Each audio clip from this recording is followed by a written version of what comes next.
So we ended the last video with just reviewing this first one, and I just wanted to reiterate, a lot of you missed this last section because you didn't put numbers or percentages in front of the genotypes and phenotypes for the F1. On the next page, we have a guinea pig with short fur, heterozygous, crossed with a homozygous recessive. So that means two little letters. Remember, hetero means different. So the first one, what are the parents going to look at? They're going to have short fur. The second parent's going to have long fur. We're going to put them in the Punnett square.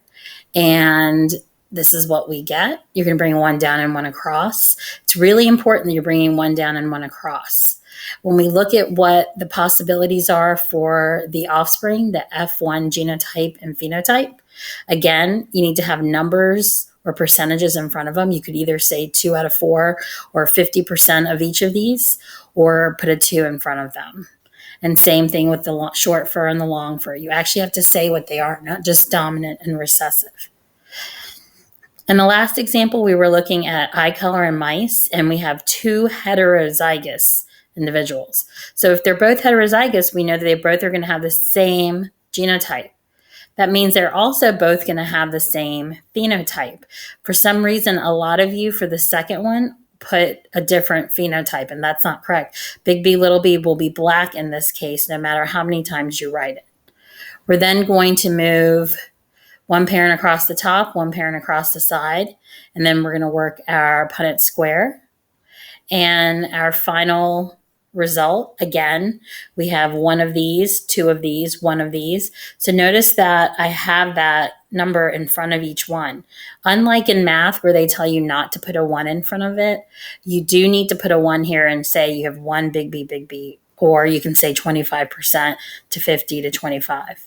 Now notice here they're different. You have 1 to 2 to 1, or 25 to 50 to 25, but in the phenotype, these all read or will have the same color. So it's going to be 3 black to 1 red. Now, these are all called monohybrid or one-trait Punnett squares. We're now going to go over your dihybrid. So if you can open up that practice, and we'll review that, and you can pause the video until you're ready. If you haven't had a chance to open this up, if you can pause the video for a second and open this, and then hit play when you're ready to follow along and check your answers. For your dihybrids, you were asked to do 2 things. The first is to fill in the letters, 2 B's and 2 L's. And from your directions, you learned that you always keep the first 2 letters together. So you always will have your 2 B's first and your 2 L's second. And so if we look at that, you were just bringing each letter down and each letter across for each box. Notice that all the B's are always first. All the L's are always second, no matter which one's big or which one's little. Now, that having been said, within the B's, if you have a big one and a little one, just for ease of counting in a few minutes, you'll notice that I keep the big B before the little b. Same thing with the L's. But even if I have 2 little b's and 2 big L's, notice the 2 b's are first and the 2 L's are second. The second thing you were asked to do was to move the colored pieces to the correct ones to help you count. And so I had colored pieces stacked up here for you, and you just had to move them to the correct place.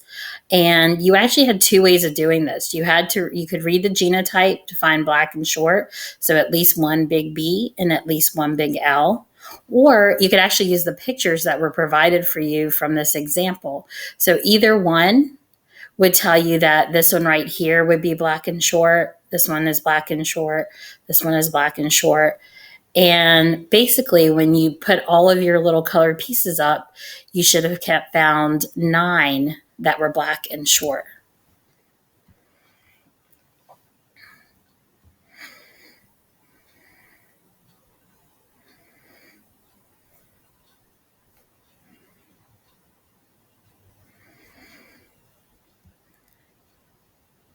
Hopefully you saw that you had 3 black long, 3 white and short,